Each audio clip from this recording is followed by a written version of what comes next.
Welcome to Riviera Rats, a Palm Door podcast. I am Bill Antoniou. And I am Greg Roseborough. Greg, usually up top, we like to talk about things that will be seriously outdated by the time this episode comes out in a few months. In this particular case, you and I have just been discussing the death of the great Maggie Smith, who That's right. we will only talk about twice on this show, because she only appeared in competition 2 times. But whose career was incredible and insanely successful, and she won a truckload of awards, among which was not a Cannes prize, but it could have happened at some point. Yeah, the homosexuals have really lost a saint today. We really did. I always loved her. Like, I remember discovering her in Steven Spielberg's Hook in 1991. Yeah. Don't you love the way I say Steven Spielberg's Hook? As opposed to Andrei Tarkovsky's Hook. But I remember discovering her in that movie. And, you know, again, your gay genes are just waking up, because I remember feeling an affinity to her, of all people, in this film. I did not know that she was not really that old. But at the same time, if you ask me how old she is in Sister Act, I would say like 94. So, you know, Maggie Smith never quite looked her age. She's only in her late 50s in that era. I mean, this is why we love English theater performers, because they're able to get incredible work while showing all of their cracks from the age of 30. Yeah. So after that, I discovered the rest of her career, especially once I got into watching Oscar nominees and stuff like that. I watched The Prime of Miss Jean Brodie and California Suite and Travels with My Aunt. I love her in A Room with a View, The Lonely Passion of Judith Hearn. In her most recent years, I mean, her last nomination is for Gosford Park. I adore that performance. She's basically playing me at parties. Basically. And because you pretend to play bridge and you tell people to not encourage the piano player.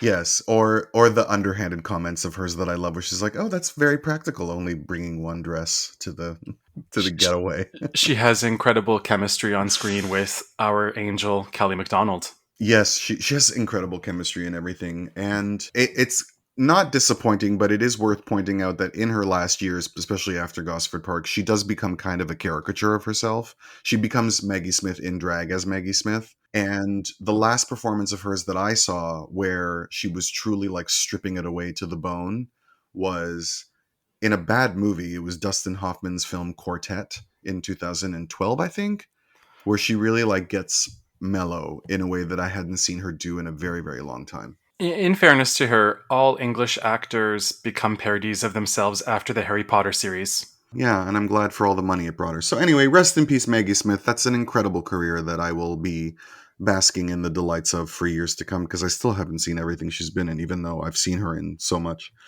The other event that will be old news by the time this episode comes out is the fact that you and I ticked off our first selection from the 2024 Cannes Film Festival. Tell us about this it. week, going to the very late show that I stayed awake through, thanks to the fact that I was being traumatized for 2.5 hours in the most delightful way, which was seeing Miss Fargiat's The Substance, starring Demi Moore. I'm curious, by the time we do release this episode, will that film still have a place in the award season conversation? I think Demi getting nominated for an Oscar is a super, super long shot. Same. But it would be nice if it happened, because I'm all for taking her seriously as an actress in a way that no one ever did. I mean, the Oscars loves to applaud itself for a noble cause. They gave it a screenplay award to Promising Young Women. Yeah. So don't be surprised if this movie gets a screenplay nom. But it's sad to say Demi just doesn't have enough lines in this movie to get a nom, as I see That's what I thought too. It's they won't consider the part to be evocative enough. And also, she might also suffer from Jennifer Lopez in Hustler's situation, which is that the voters aren't interested in a glamorous woman sort of deconstructing the nature of her appeal or finding sort of the dark inner workings of it. They would much rather you strip it away and play a Holocaust survivor in order to take you seriously as an actress. So that's the other thing I consider. But, you know, narratively, it plays it as safe as Promising Young Woman did. You know, that's true. The best parts of The Substance are the fact that it holds her responsible for her own insecurities, so that even when she reaches for this incredibly crazy method in order to make herself young and beautiful again, because she hasn't addressed the underlying issue of her own self-hatred, it goes awry. That aspect of it I liked more, but the part that it plays it safe is the fact that the men are all goofy Looney Tunes, and I don't say that because I feel defensive of men in any way. You can be as critical and as reductive about those characterizations as you can. It just sort of takes away a little bit of the intelligence of the argument that the men are so simple and awful. Yeah. Then it's like, well, then what is this internal turmoil that these women have coming from? All the men in this movie are basically the predators in Promising Young Women. Yeah. And I think even for a French version of American Douchebags, which is what this movie is doing, it's a cartoon version of American masculinity. I still think it could have done more with like the Sausage King from the Palm Beach Story. Yeah, totally. And when you think about the fact that Dennis Quaid was supposed to be played by Ray Liotta, I mean, that is an interesting extra level of menace that he would have brought to the role had he not passed away. Anyway, I really love the movie. I think it goes about 10 minutes longer than it should, but Agreed. It's still really great. I actually didn't find it as disturbing and gross as I had been led to believe, given that up until that point I thought I'm not going to be able to look at the screen at all. And I didn't find that it was quite that bad, but I loved how outrageous it was and how funny it was. Yeah, it's been hyped up as really packing a punch in its ending when the most viscerally upsetting aspects are in the middle part of the movie. Yeah. Yeah. It's I don't understand this product that makes you do everything yourself. Like I have to sew up a human body by myself. That's insane. I feel like we should have helpers who come in to do that part. With like the drawstring from a pair of sports shorts. Totally. Yeah, that was one of the most upsetting scenes for me. Yeah. Oh yeah. But honestly, if you're listening to this, we apologize if we've spoiled anything of it for you, but we do encourage you to go see it in a theater with friends. It is a bona fide good time out at the movies. Yeah, I don't think that'll be an option by the time we release this in December, but yeah. Yeah. All right. But moving on, today we are here to talk about, boy oh boy, the the Cannes Film Festival of 1975. Greg, give us the basics.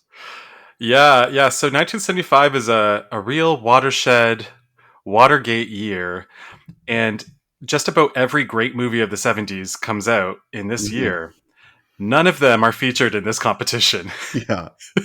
We talked about this already, but this is a shockingly weak lineup, and I wonder if we will have this weak a lineup ever again. Yeah, I'm curious. We'll find out the next time we come back to the 70s. But this is just around the time, I believe, that Gilles Jacob is about to really cement the artistic framework for the festival's selection and its, what do we call that? The various un certain regard. Yeah, okay. Yeah. We'll get to that in my section, Greg. All right. This is the 28th Cannes Film Festival, and it was held from May 9th to May 23rd. This festival marked the return of the Palme d'Or being the top prize. The year before, it was the Grand Prix of the festival. For the previous, 9 years. Yeah. And a lot of political hostility is surrounding this festival. There was a small bomb explosion that had destroyed a part of the Palais Croisette. It was planted by an organization I could not find any other information on. They're called the Committee for the Popular Struggle Against the Perversion of the People. Yeah, sounds like a Monty Python sketch to me, but yeah. Yeah, starring Jesse Helms. Yeah. Up until this point, access to the Palais and to the festival was, let's say, lower thresholds. Mm-hmm. And then after this, there's higher security. People need IDs. People need invitations. It becomes more guarded. Later on, about a decade later, checking purses and backpacks will become a common security practice. I also realized just now that I sent you 16 links with film footage, and I forgot to watch all of them, which I meant to watch before we recorded this. Anyway. I got Fraser to translate the Jean Moreau clip you sent me. Great. Yeah. Bomb threats continued all the way to the end of the festival. Mm-hmm. It was considered the first festival where the top award went to... This is an outdated language, but quote unquote, the third world, or the developing world. This is proof that the festival would continue to withstand political pressures from that point onward. 2 decades before, it's making political moves in its selections and in what movies win and who gets to be on the jury Yeah. to appease interests around like the Red Scare and the Cold War that's happening. And at this point, it's letting go of a lot of that political anxiety. Yeah, and it's also like a cementing of, because it was a fun festival with movies and beautiful seaside dinners for years, and then the 68 situation really explodes things, and then in 75 it feels like this is make or break, basically, which is it's the most politically contentious festival they've had so far. And given that everything overall goes well, I mean, the bombing chipped off a piece of stone, basically. It wasn't serious damage, and of course it could have been worse, which is why they become more conscientious about security. But the awards are given, and then there's no talk of canceling the festival for the following year. So it's just like, well, if it's going to survive this, it's going to survive anything, and if it's going to survive this level of quality of films as well. And did the chipping of the stone, was that one of the reasons why they replaced the Palais in the 80s? No, it just got old. It was just an old building. But this is also around the time that Saigon was evacuated. We're looking at the end of the Vietnam War. Yeah. Not just around the time. It's like a week before this.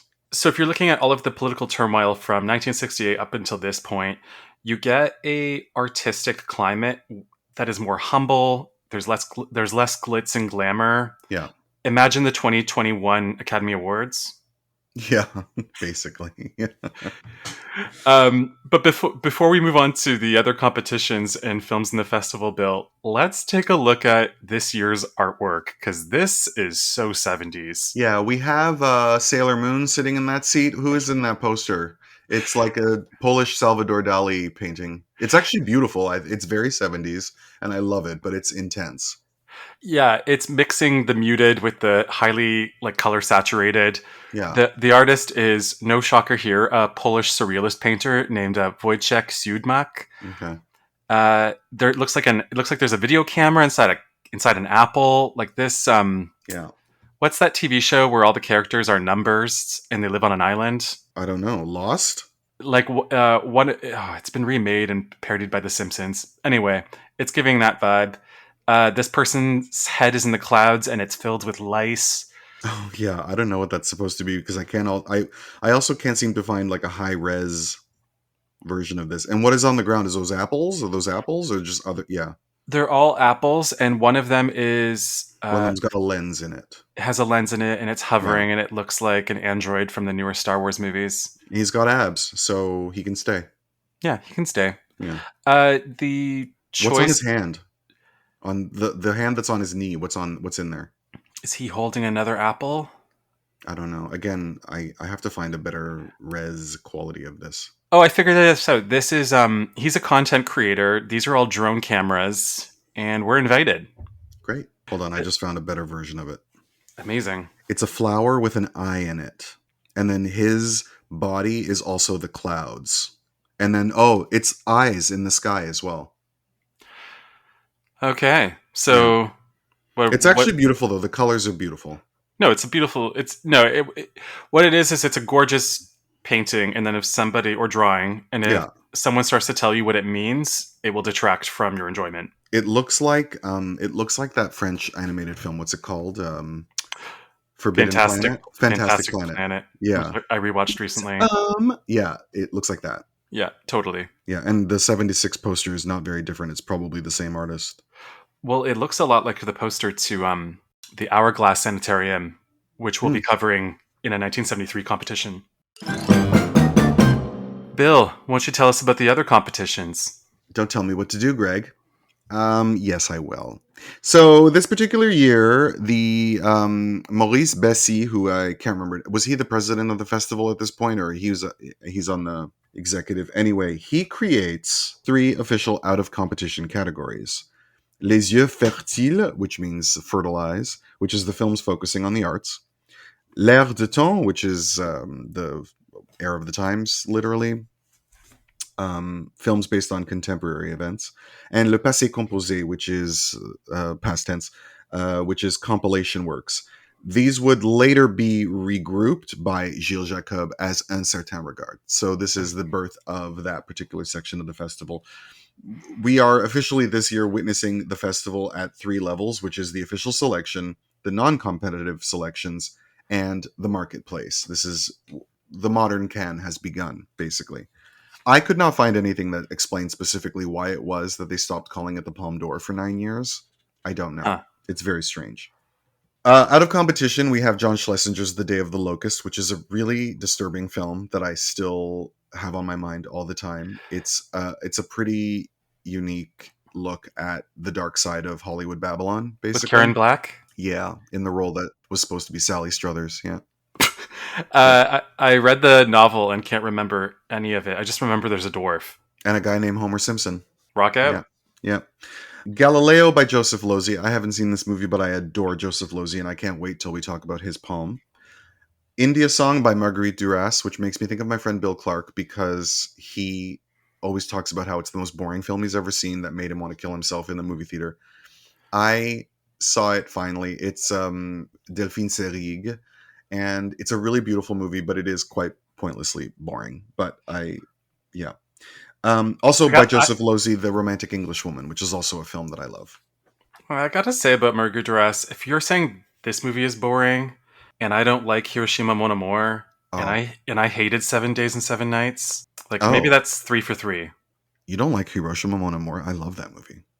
No, it does nothing. Alain Resnais does nothing for me. Well, it was nice hosting a podcast with you. Also, Tommy by Ken Russell appears out of competition at this festival. It would go on to earn Anne Margaret her second Oscar nomination.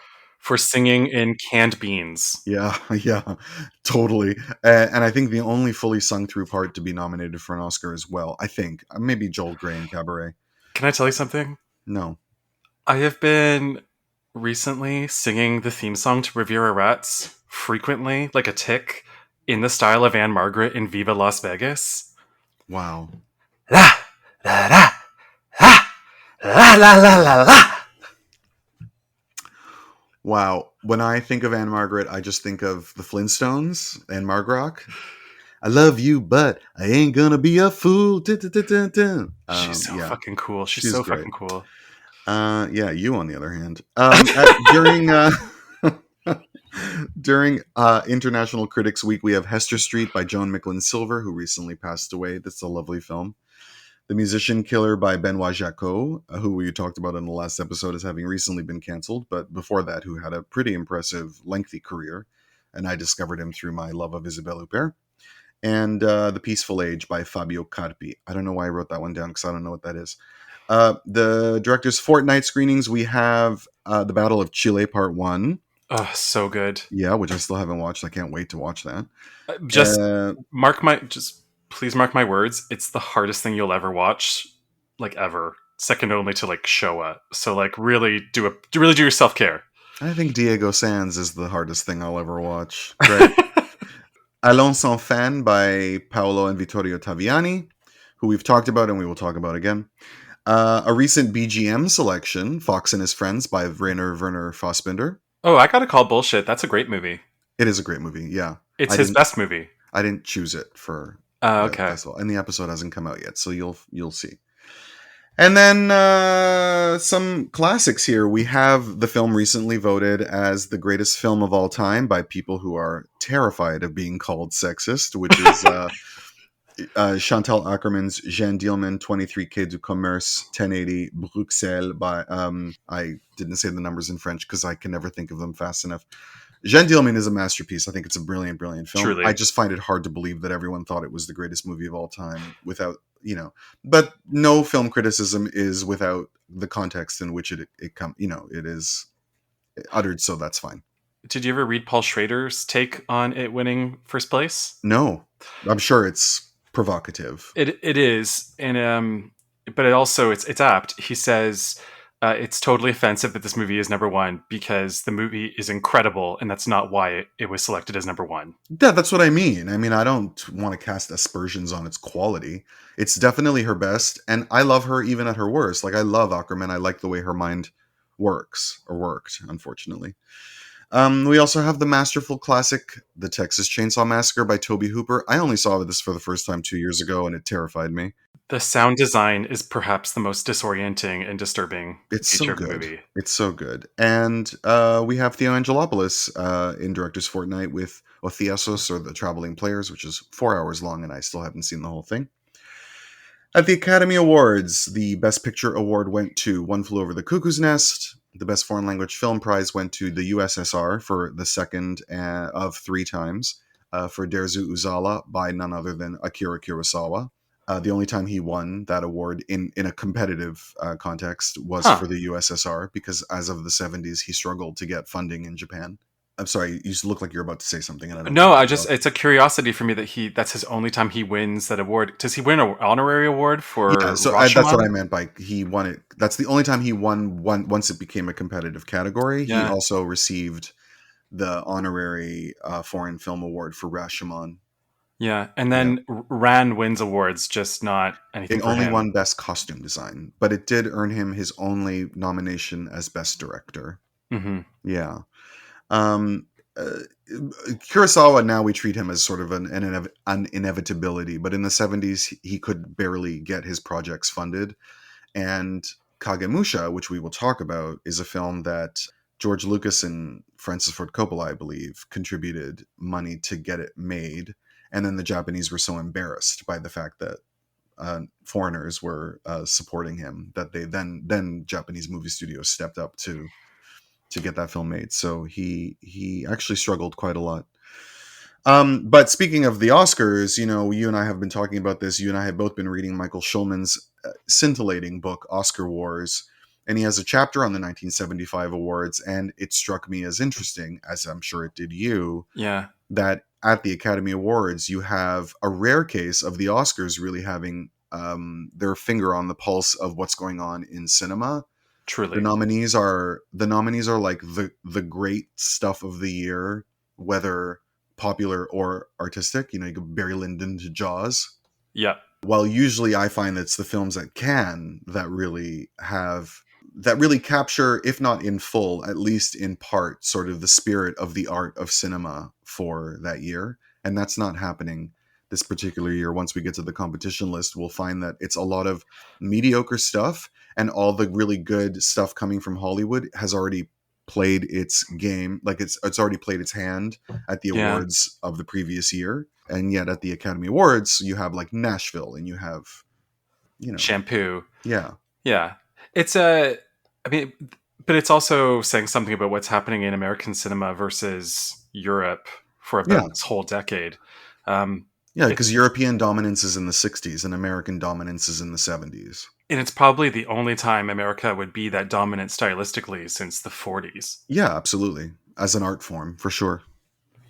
There's no Golden Lion this year because there's no Venice Film Festival from 1969 to 1979. But there is a Golden Bear, which is Marta Majaros' Adoption. I haven't seen that, but I did see her. It's a movie she made in the 80s with the word diary in it that I really liked. Greg, who's on the jury? Let's talk about this jury, because this is the first in a while that we know more than one of the people. We've joked in the past that like earlier festivals have a lot of people who are in journalism and the intelligentsia whose names have collected some dust. But this is a roster of well-knowns.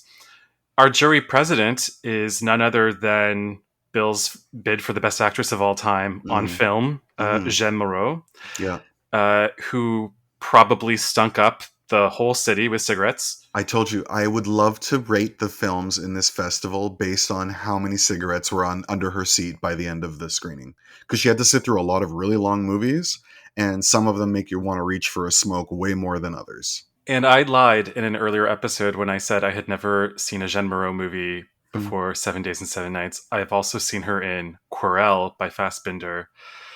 And I went to see it with all of my rugby teammates. And for the whole next week, everybody at every practice, we have 2 practices a week, kept singing, "Each man kills the thing he loves. La da da, da da da da." We've got a real droog in this jury, Anthony Burgess. who said he said that he and George Roy Hill tried to leave the screening of Chronicle of the Ears on Fire when the camel has its throat slit, but they couldn't because the doors had been locked. And we weren't even tempted to do that because the version of the movie we watched, you can't see the slitting. Yeah. He's. I'm sorry, you were going to ask me a question about Anthony Burgess. Oh no, I was just going to ask: Have you ever read A Clockwork Orange? I haven't actually. I've always meant to read that book. I've always been curious about it. I've seen that movie many times, as everyone in my generation who, once you discover Kubrick, you watch all his films like 100 times. It's a good book and a pretty faithful adaptation. Yeah, it's a good movie. Yeah. As I get older, I can appreciate its ironic tone a lot more, and Yeah. Younger people, I think, love its nihilism, and then as you get older, you sort of appreciate its subtler qualities. Well, yeah, and it's humanism. When you're younger, you see guys going out as Alex for Halloween, and you think, "Oh, cool, another college rapist." One of only 2 X-rated films to earn an Oscar nomination for Best Picture. And the only one who came by it honestly, because in the case of Midnight Cowboy, they asked for an X rating for marketing. Yeah, and then it was downgraded quickly after. Yeah. Also in this jury, we've got Belgian film director André Delvaux. We've got producer Gérard Ducaux-Roup, who made The Mafia Wants Blood, Sundays and Cybele. Oh, that's a lovely film. Yeah? Yeah, it breaks my heart, that movie. It's so good. Who directed that? I can't remember his name because I think it's his only famous film.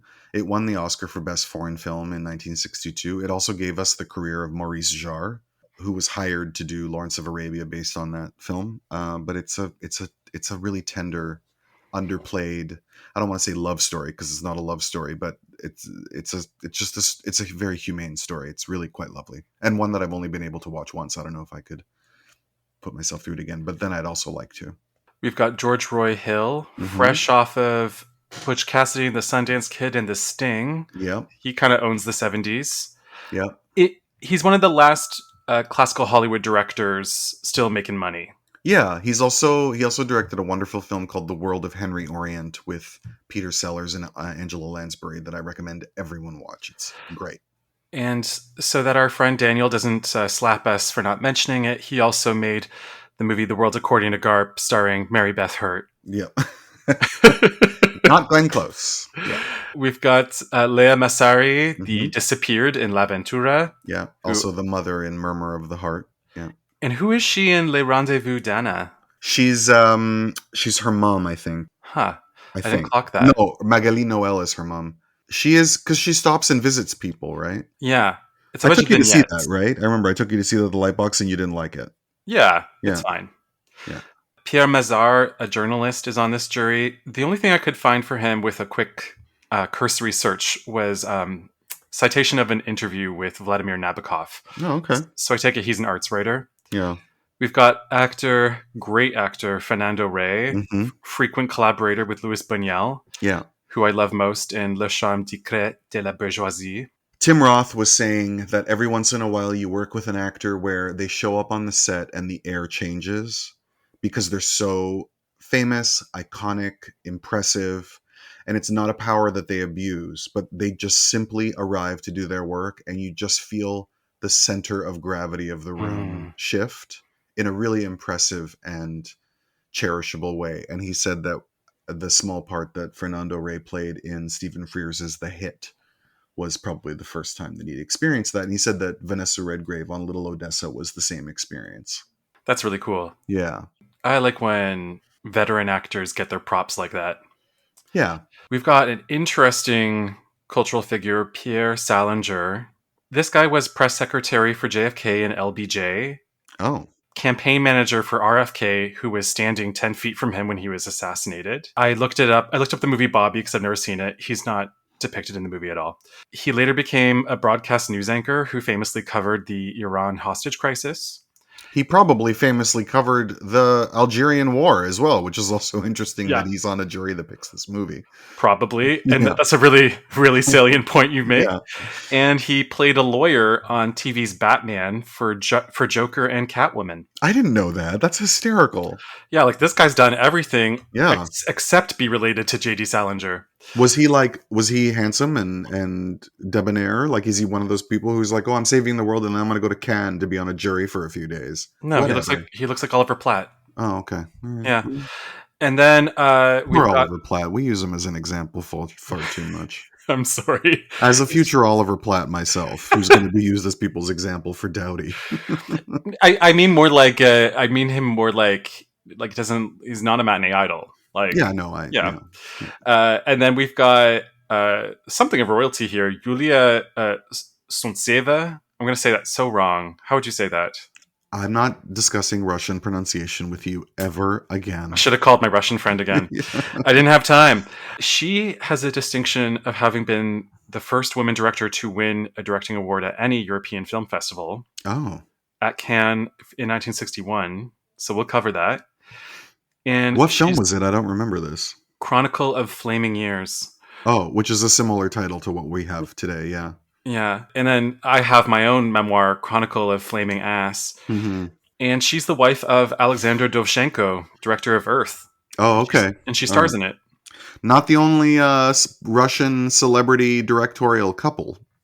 Because we also have, what's his name? Klimov and Shipitko. Yeah, that's right. Yeah. The great and lamented, lost too young Shipitko. I just gotta say, as an aside, if one thing, some knock-on effect of doing this pod has been, I fucking love Soviet cinema and I love Soviet propaganda. Same. Yeah, I love Soviet cinema as well. I can't wait till the future right-wing government of Canada hears us saying that we love Soviet propaganda. Well, it was nice while we had it. Like, it's gorgeous. Oh, yeah. And one of my friends was just rifling through his stuff, doing a house clean out, and he found a Taschen coffee table book of Soviet architecture and wondered if I wanted to have it. And I said yes. Yeah. So brace yourself. You and I are going to be looking through that together. That's gorgeous. I mean, listen, when you don't have to pay people their proper, holiday, their proper holiday pay, when you don't have to care when they break a limb, when you don't even have to give them a salary at all, you can build the most beautiful, giant buildings and squares. And, like when we look at classic architecture, all these, 19th century buildings with their gargoyles and everything, the reason why we don't have those anymore, and I don't say this is a bad thing, but the reason why is because the cost of labor is such, owing to the fact that we have to pay people what they're due, that there's no room in the budget for greedy builders to make anything quite so ornate. Back then, somebody fell off the building and died, and then he was just replaced the next day by another worker, and his wife had to figure it out for herself. In our own city, any monumental structure you walk by, 3 people died making it. Yeah. Bill, tell us about the competition. All right, here we are, the meat of the program, which I think has become everyone's favorite part, is you and me talking about 700 movies for 1,400 hours. Or in the case of 1975, the mutton of the program. Oof. Yeah, well, starting us off, we have the Enigma of Kaspar Hauser, Jeder sich und Gott gegen alle, which is every man for himself and God against all. This is Werner Herzog's major breakthrough into the international cinema market. He had already been making movies, but this is the first film that really establishes him as a celebrated director, and he would remain one for the rest of his life to present day. I love Herzog. I love Herzog in the 70s particularly. I wanted to rewatch this movie for this episode. I didn't get around to doing it, but I do remember it rather well. And it's, it's dark and disturbing, but also humane and tender in the way that all his films tend to be. The true story of a wild child, a man who was found after having been raised alone in a basement in the dark for decades and becomes something of a curiosity for, it's set in Germany, right? And it's like the 18th century or something.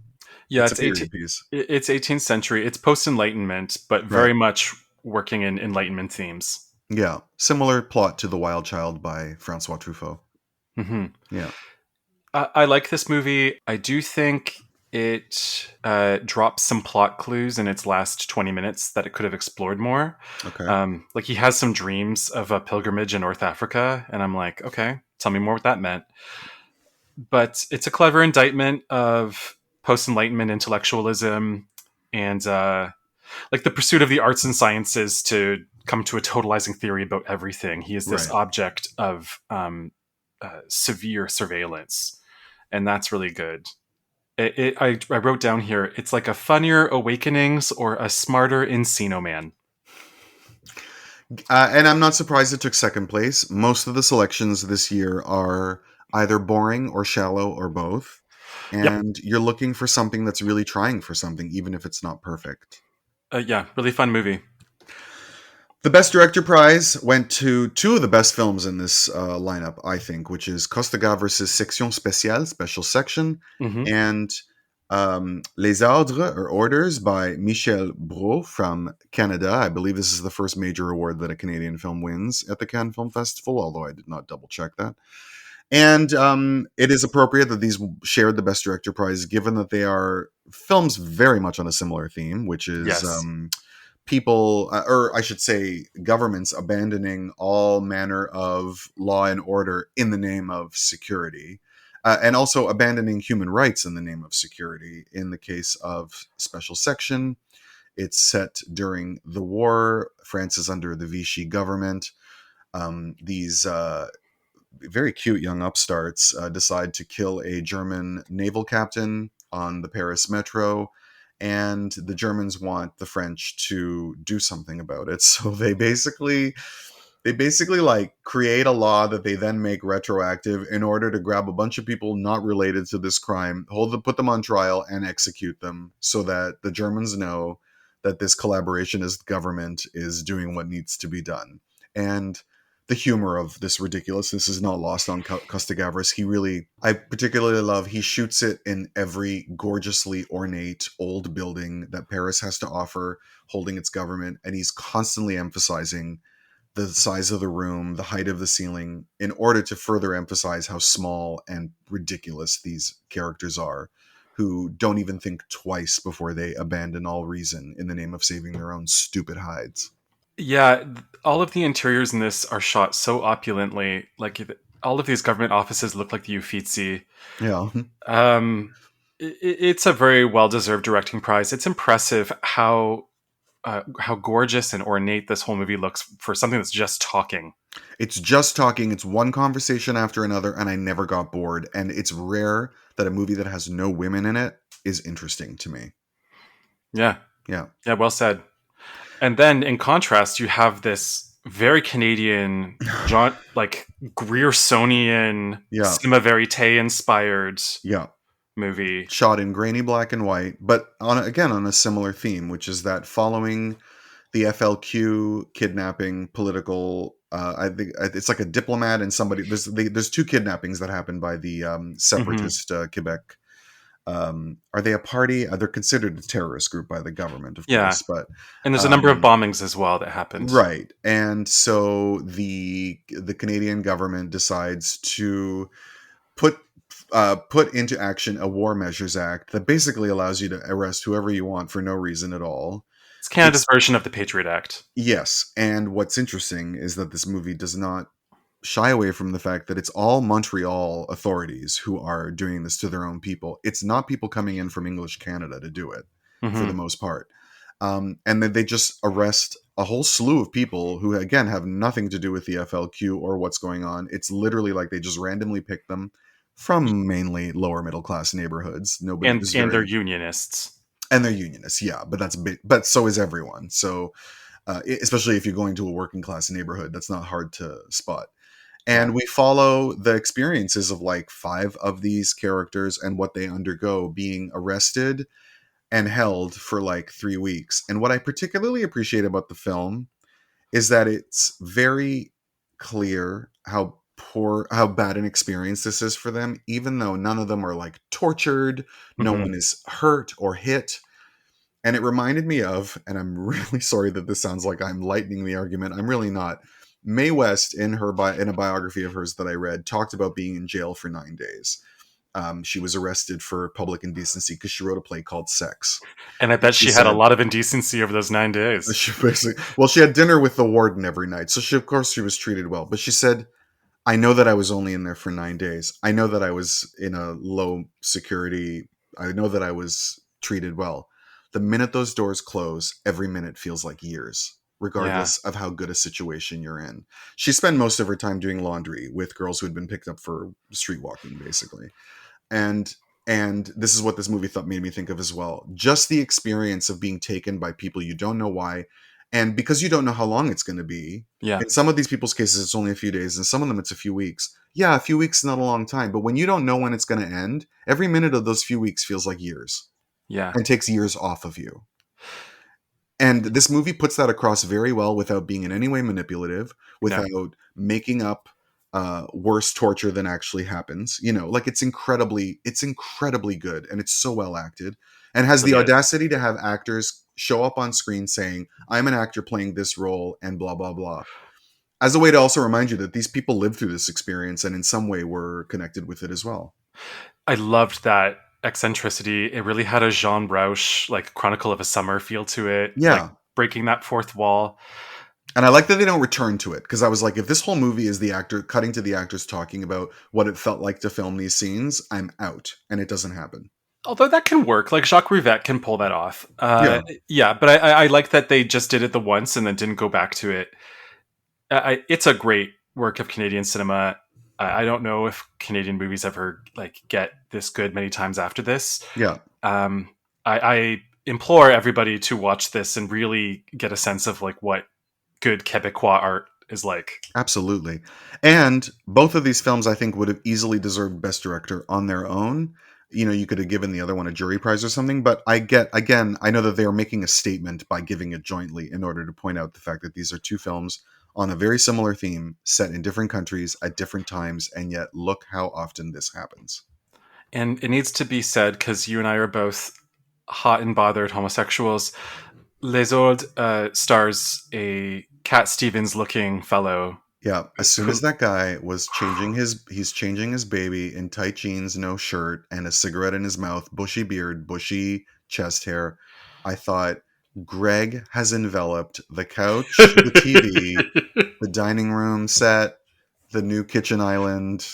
The whole house has just been swallowed up inside Gregory's asshole. He is pulsing so hard. By the way, I can't say that I was feeling all that different. So, yeah, he is a handsome fellow, and I should go looking up his music career. Yeah, because that's what he's more famous for. And, you know, he's aged like a Quebecois man, but not in a bad way. I got to tell you, he's doing all right.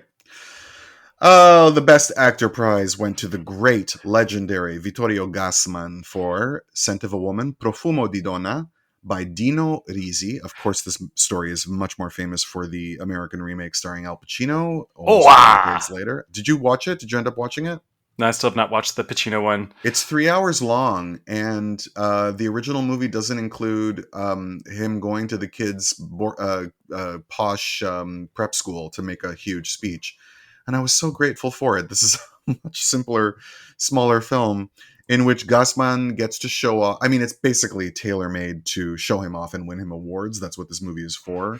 Yeah. And should be pointed out, it is a 1974 release. What we call a vanity project. Yeah, but it's also really good. And he's so great. Good. He's so charismatic. He's so relentlessly brutal, and yet you just adore him. And he's still really sexy. So sexy. Yeah. This is the only movie on this whole list with any sexuality. Yeah. It's strangely easy and breezy, despite being about a guy contending with his PTSD. Yeah. I think this would pair very well with Never on Sunday. Oh, that's interesting. I don't know why, but they're both fast-paced, sexy movies about wharf towns, about people upending societal norms. Sure. Yeah. Yeah. Yeah. Sadly, the little guy in it, the younger guy, he died like a month after they finished shooting in a motorcycle accident. So we never found out if he grew up to be Sal Mineo. Yeah. Too bad. Yeah. But very well deserved Best Actor prize. The Best Actress prize is interesting. Yeah. As I mentioned, Hollywood movies appear at this festival a year after they opened in the States, so they're basically enjoying their European premieres. Best Actress goes to Valerie Perrine. Some people say Perrine. I've always said Perrine. For Lenny as Hot Honey Harlow, Lenny Bruce's wife. I did manage to rewatch this movie for the first time in decades for this. She's very good. What's interesting is that Alice Doesn't Live Here is also in the lineup this year. Yeah. And both of them play in the festival 2 months after Ellen Burstyn beat Valerie Perrine for the Oscar for Best Actress for the same two movies. And I wonder if Cannes wanted to think outside the box by not choosing the woman who had just Yeah. won an Oscar, even though you watch Alice Doesn't Live Here Anymore. It's hard to imagine anyone else winning Best Actress, even in a year when Jenna Rollins was in A Woman Under the Influence. But I do like Valerie Perrine in this movie. I think it's a really good movie. I think a lot of its stylistics have aged a bit. Yep. And that I'm kind of sick of. I think I'm sick of people who have copied Bob Fosse's like rapid editing style. But she's so fearless in the role when she's the hot stripper, as well as when she's like the post addiction interview, burned out but still thriving, Yeah. and then as well as when she's like basically being tortured by him. And she's more effective for me than Dustin Hoffman, only because Dustin Hoffman never convinces me that he's Lenny Bruce. He convinces me that he's Dustin Hoffman doing a great job as Lenny Bruce. It's not my favorite Hoffman performance. Yeah. I do find the movie straight, like somewhat dragging and drab, Sure. though saved by fast cutting. The reason why I find her win sort of uninspired is because just 5 years earlier, someone wins in a similar addicted role for Panic in Needle Park. Yeah. And the performances are really similar to me. Sure. Yeah, I could see that. Yeah. But like I know, juries are not the same, and it's a great performance, so why not? I do appreciate it though when an acting prize at Cannes goes to the performance that wasn't actually anybody's takeaway from the movie. Yeah. As a way to make you focus on something that no one else is focusing on. Well, and I like when it goes to a supporting role. Yeah, like Queen Margot. Yeah. Yeah, good point. Yeah. The play, it's based on a play by Julian Barry, I believe, and it's actually Cliff Gorman who played the role in the play, but wasn't famous enough to get the lead in the movie. But then later on in All That Jazz, Roy Scheider is editing a movie that's basically Lenny, and it's Cliff Gorman playing the comedian in that, and that was sort of Bob Fosse's way of making it up to him. So the 70s is an interesting time where a lot of leading men are like 5'7". Yeah, well, it's the era when, as Kim Basinger said, in the 70s you had to be as ugly as possible. I was willing to wait. And I support her on that. I support her. Yeah. Also in competition, Going Home Without Prizes. As we said, Alice Doesn't Live Here Anymore. I was so thrilled when you told me that you'd never seen this before and you were watching it for the first time. I've seen it many times. I've never gotten sick of it. I love that movie so much. And it's got a great performance. It spawned a great sitcom, a great Diane Ladd performance, and an adorable Jodie Foster who makes me laugh every time she refers to her hooker mother as Ramada Rose. Yeah, this should be and probably is an all-time classic. Yeah. Valerie Curtin had Mike and I hitting the floor. Yeah. When she's crying with her arms filled with dirty dishes. Yep. Yeah. We were in stitches. Oh, the mayhem of that film of that scene is incredible. Chris Christopherson is so fucking sexy. He shouldn't be, but he is. I think of that scene all the time when she says, you shouldn't have hit him. And he says, well, some kids need to be hit. And she goes, well, guys who hit kids always say that. Yeah. Yeah. And I've been really hitting gold with child actors who are not annoying lately between this and Paris, Texas. Well, there's a lot of them in the 70s. There's a lot of like quirky, old before their time kids in the 70s. And a lot of them are done really well. Yeah. Like this kid is really good. Yeah. Yeah. Tell me more about the TV show. I've never watched it. I don't remember it super well because I think I was watching it in reruns by the time I was a kid. It's Linda Lavin, Polly Holiday as Flo. She later got her own spinoff, not for very long. And she's in Gremlins as Miss Deagle. And she's in Mrs. Doubtfire. And then Mel in the film also reprises his role. And the sitcom basically is set in the diner and doesn't have as world weary and wise a tone as the film does. All the most successful sitcom spin-offs of movies were the ones that didn't try to replicate anything more than the bare premise of the film that they were based on. Like MASH. MASH does not try to be that movie. It's just a comedy set in the Korean War, and that's the only thing it takes from the film. I do want to talk about this comment you made about Scorsese being the story of the elephant and the blind man, because it really applies here. People don't talk about this movie enough when they talk about his oeuvre. Well, his the discussions about him, you're referring to a conversation that was not had on the microphone, by the way. Let me just point that out. I'm asking you to bring it up on the microphone. All right, Greg, shut the fuck up. Listeners, I always wonder what people think of us when they listen to us. They're like, I can't tell. Is Bill in love with Greg or does he hate him? Yes. And listeners, you need to know that Bill's wearing an adorable T-shirt today. It's got Italians do it better era Madonna. Wearing her Italians do it better shirt. Oh, I know. Yeah. Anyway, yes. So basically, what I said is that Martin Scorsese is the story of the blind men and the elephant, which is that everyone touches a different part and describes a different animal. And most discussions about him are usually the loudest and the most frequent, and the ones you'll find easiest on the internet are basically the ones that celebrate his broiness, like his gangster movies. And there is a reason. There is actually a good reason for that, which is that whenever he makes movies that are about the world that he comes from, or at least his feelings about the world that he comes from, and the one that he was afraid of being stuck in, they probably have a resonance to them that none of his other films have. And he does them particularly well. He does them in a way that no one else had before or since. Mm-hmm. And he's really cornered the market on them. But Martin Scorsese is also a really huge fan of so many other things beyond tough guy movies. The Age of Innocence is a great example of him paying tribute to his love of Powell and Pressburger, for instance. Yep. And what's interesting to me is how often people call themselves diehard Martin Scorsese fans, but then when you ask them, have you seen Kundun? Have you seen After Hours? Have you seen The Age of Innocence? Silence. Not just silence. I've had people say, no, I refuse to watch that. And I'm like, well, then you're not a fan of his because he wouldn't stand for you to say that. Yep. Not because he doesn't want you, not because he'd be mad at you for not watching his film, but because you're not his kind of film watcher if all you want to watch is Goodfellas, Casino, and The Wolf of Wall Street. Which also says that they're probably going to get bored by The Irishman because it's not tough guy enough. Well, and a lot of them did, and I sat through that in a movie theater, and I couldn't move from my seat the entire time. I was riveted. Yeah. And then Alice Doesn't Live Here Anymore is a great example of Martin Scorsese making basically his version of a 1940s woman's picture. This is Mildred Pierce in the 70s, basically.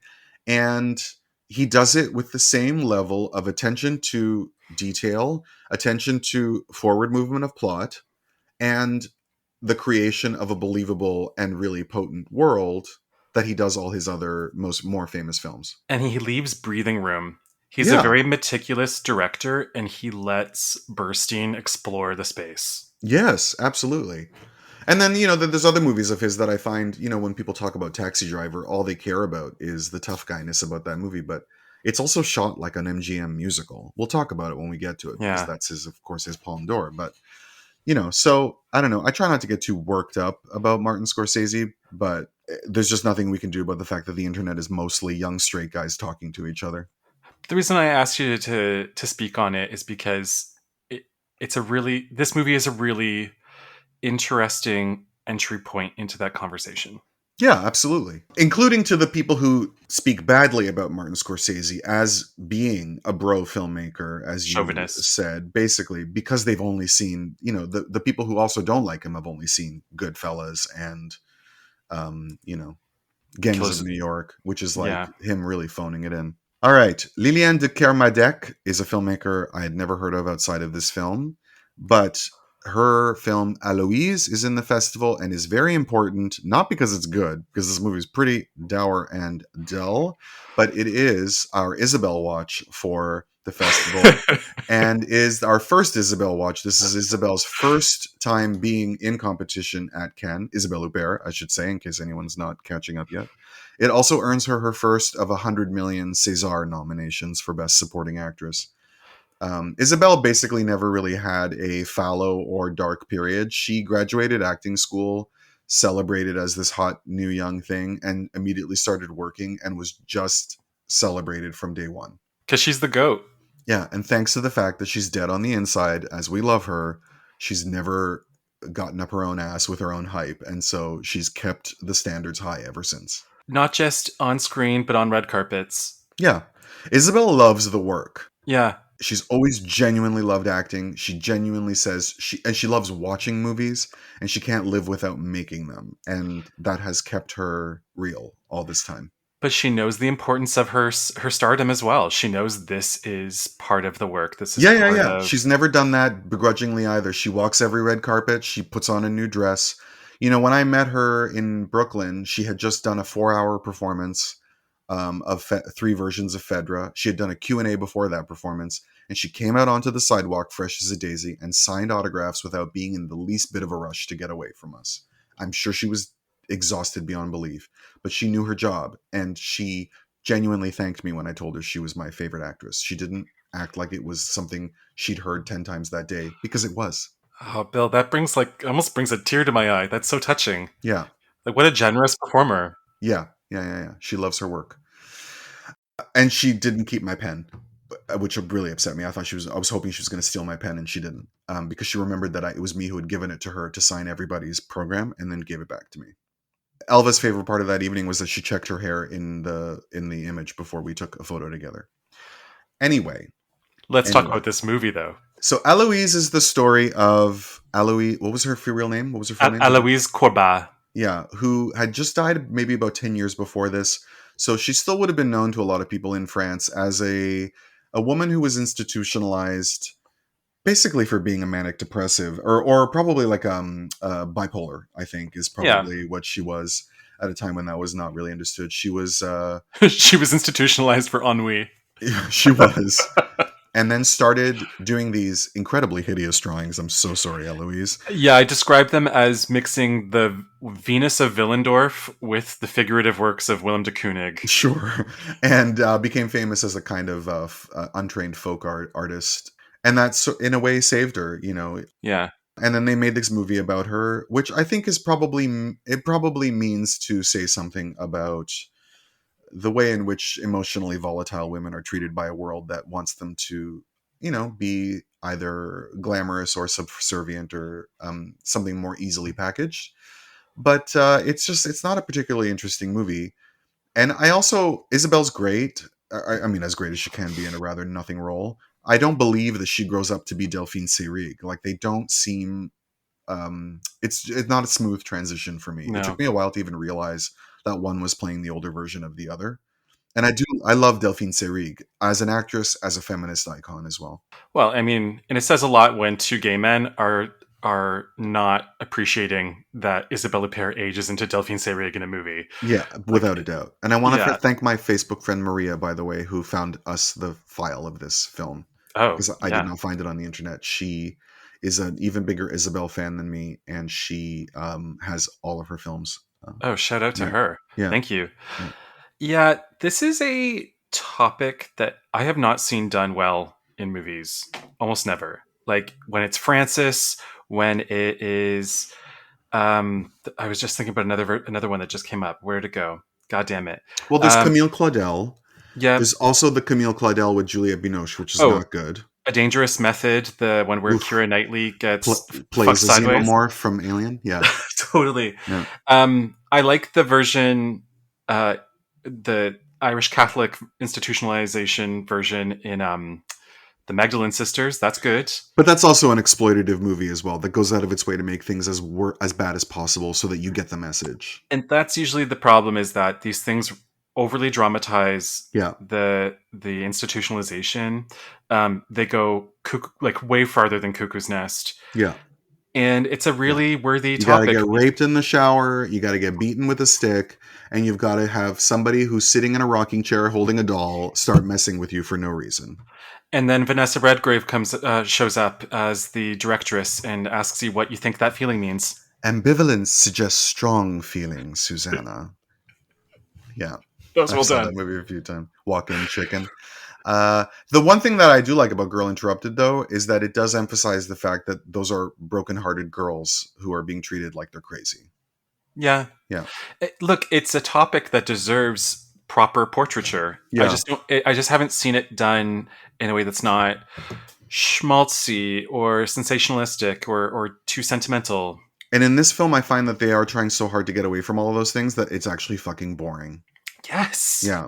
Yeah, this goes the other direction. It gives me a Road to Avonlea treatment. Yeah, so I appreciate the effort, but it doesn't quite lift off the ground. Oh, from Brazil, we have The Amulet of Ogum, O Amuleto de Ogum by Nelson Pereira dos Santos. Did you watch this? No, the version you sent me, I couldn't get the Oh, subtitles to right. work. My So, apology. so I It's did a quick scan of it to see if there's any hotties, and then turn it off. yeah, you did not stop anywhere along that scan. It's a grungy little crime epic involving a little bit of a magic realist supernatural subplot. It's not very good, but it is interesting. The thing that it made me think of the most is the fact that the state of Brazilian cinema in the early 70s or mid 70s is one of complete, like, low grade, you know, good storytelling, poor production quality. And then when you look Yeah. at Brazilian film now, it's incredible. And Canada's path hasn't been quite the same. No. Yeah, Brazilian cinema goes through during the Tropicalia period. It goes through this. What's the word I'm looking for? Like third cinema kind of Yeah, movement. yeah. So it revels in its low budget Yeah, aesthetics. a DIY quality, shall we say, so that I don't sound too pejorative when I discuss it. Totally, and all the directors are like working off of like a treatise of sorts on how to Yeah, make movies. They have this idea of the cinema of cannibalism. yeah, Macunaíma is my favorite Brazilian movie from around this period. So there's some gems in there, but you do have to watch a lot. You have to get through a lot of chafe to get to the wheat. yeah. And I didn't hate this film. I just wasn't particularly enthusiastic about it one way or the other. The lead guy in it, who is like the twinky young hero, he actually looks better older when I Wikipedia'd him than when he was younger. He's also the director's son. Well, look, Brazilians age just about better than anybody. Yeah. We have Cher Victor by Robin Davis and Do You Hear the Dogs Barking by François Reichenbach. I didn't see either of these, neither did you, I don't think. No, we couldn't find We them. have Miklos Janšo's Electra, My Love. This is a Hungarian film involving a Greek play, so it's basically my niece.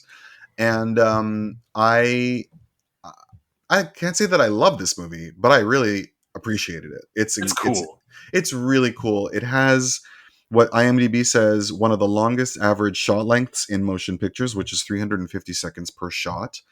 This is again an example of films being made behind the Iron Curtain, which is that if we're going to be here for 8 hours to get this shot right, that's just what we're going to do. And if you're all 300 people naked dancing in a line and we have to get the choreography right, that is exactly how it's going to go. And I don't want to hear any more complaints about you wanting to go for lunch. And the precision and the awe-inspiring achievement of these Oh yeah. massive amounts of people performing all this choreography, regardless of where he points the camera, while multiple things are happening at once in this beautiful landscape and these gorgeous images. And then because it's the 70s, we also have a lot of unnecessary nudity that that they want to try to pass off as some kind of comment on breaking, barriers, but is actually just pure exploitation of mostly female bodies. But it's not a particularly insightful examination of the story of Electra compared to other versions I've seen, but I appreciated everything that this movie was going for. I even like the helicopter showing up at the end. That's a cool flex. Yeah, although Jacques Demy already did it in Donkey Skin, but yeah. And it's done later in that movie Walker by Alex Cox. Oh, right, yeah. The movie, have you seen 911, the video by Lady Gaga? No.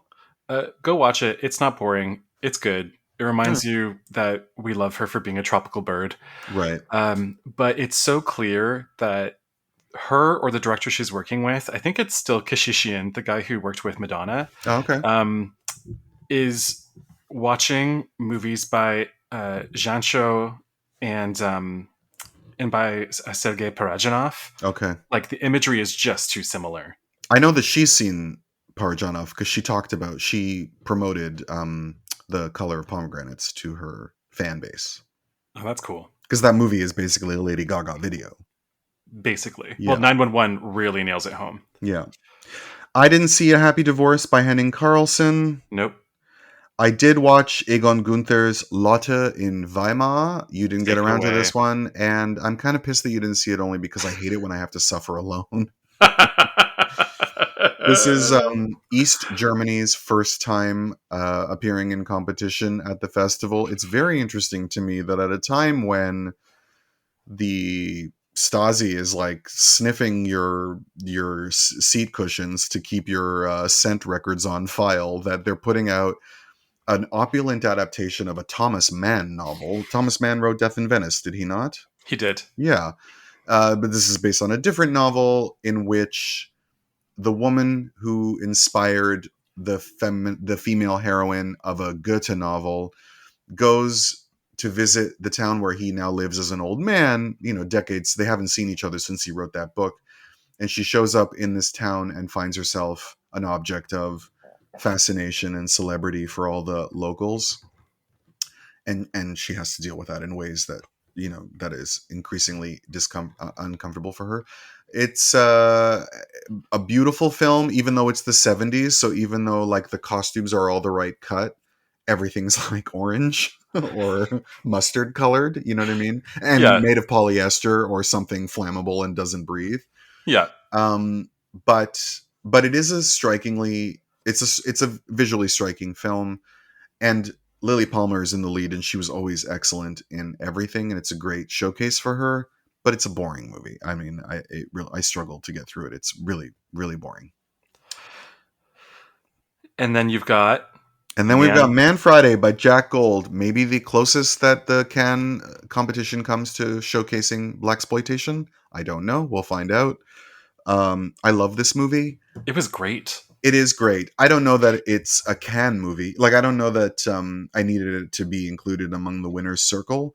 But when it first started, I thought, what the fuck is this? And then once I realized that it has a decidedly intentionally ironic tone in this sort of post-colonialist version of Robinson Crusoe, then I just enjoyed it for all of its silliness.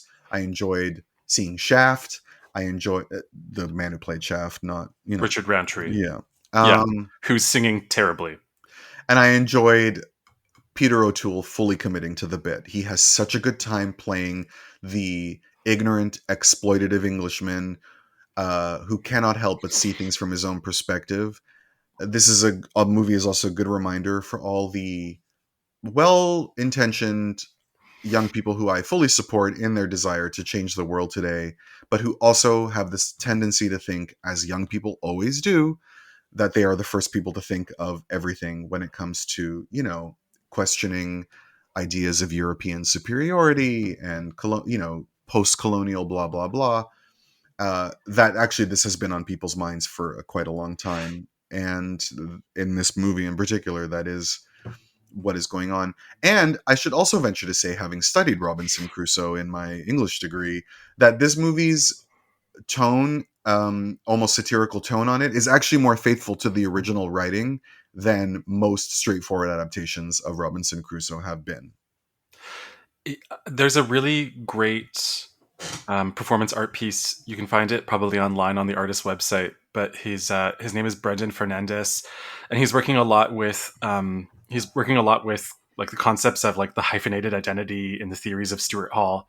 And he's got this cool work where he is reading a passage from a J.M. Coetzee adaptation of Robinson Crusoe. Okay.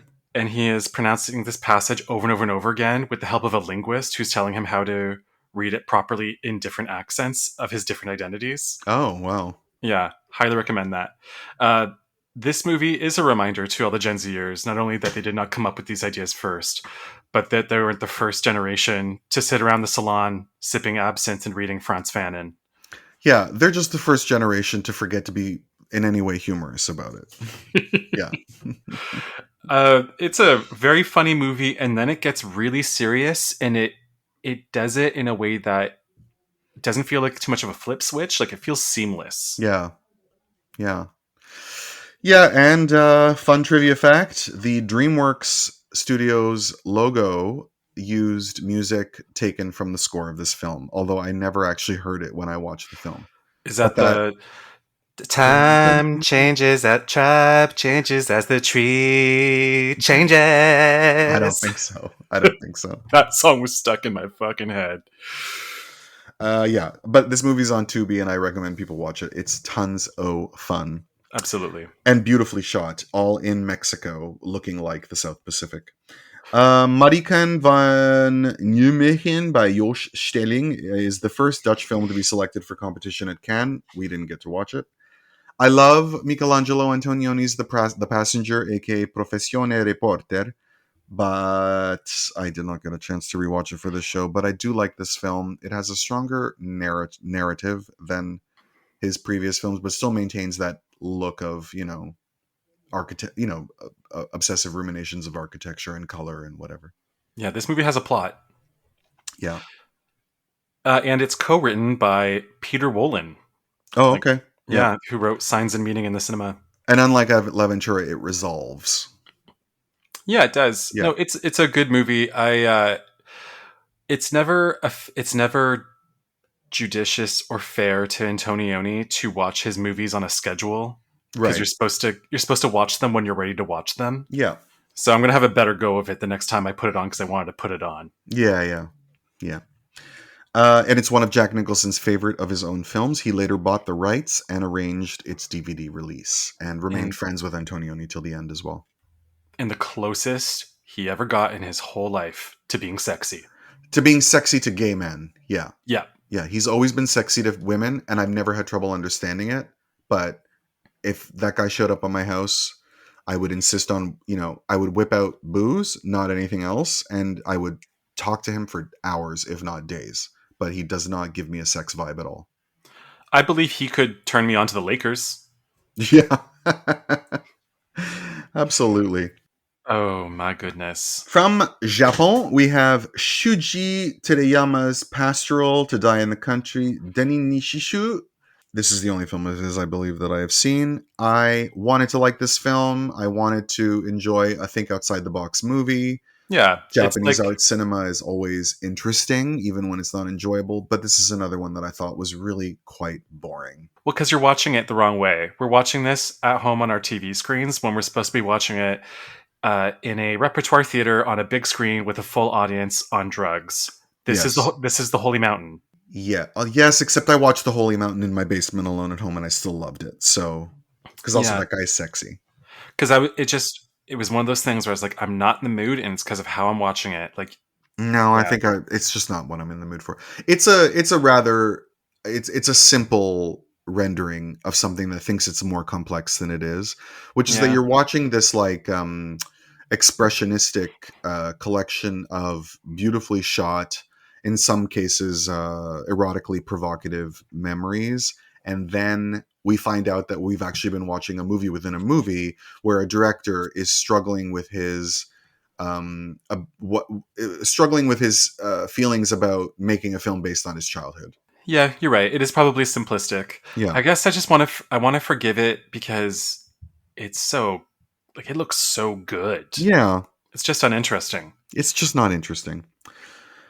Speaking of not interesting, we have Valerian Borovchik's The Story of Sin. This is only the second film of his I've seen, although he was quite famous as a provocateur in the 70s. Bill, did you ever think after watching The Strange Case of Dr. Jekyll and Mrs. What's-Her-Fuck that you'd be watching another movie by this guy? I know. This is such an indication of erotic cinema in the 70s, which is that, like, it's clearly made for the straight male gaze. You know what I mean? Like, there is a bit of dong in this movie, but it's clearly all about getting those titties out and pretending that something's erotic when all it really is prurient. This is his only film made in Poland. It is also his only time appearing in competition at Cannes. Thank God. Yes. And it's an attempt, I think, on his part to apply his sensibilities to a more complicated and respectable storyline. But what is it even about? Oh, it's about a woman who falls in love with her parents' lodger, and he goes away to obtain a divorce from his wife in Italy. Yep. And she follows him, and along the way is taken advantage of and exploited by just about every man she comes across. And I suppose we're supposed to feel sympathy or feel some kind of societal comment based on it. But it's again, so fucking boring. It's really boring. I think by this movie viewing, you had texted me, I'm so sick of tits. Yeah. I am. I'm sick of tits. Yeah.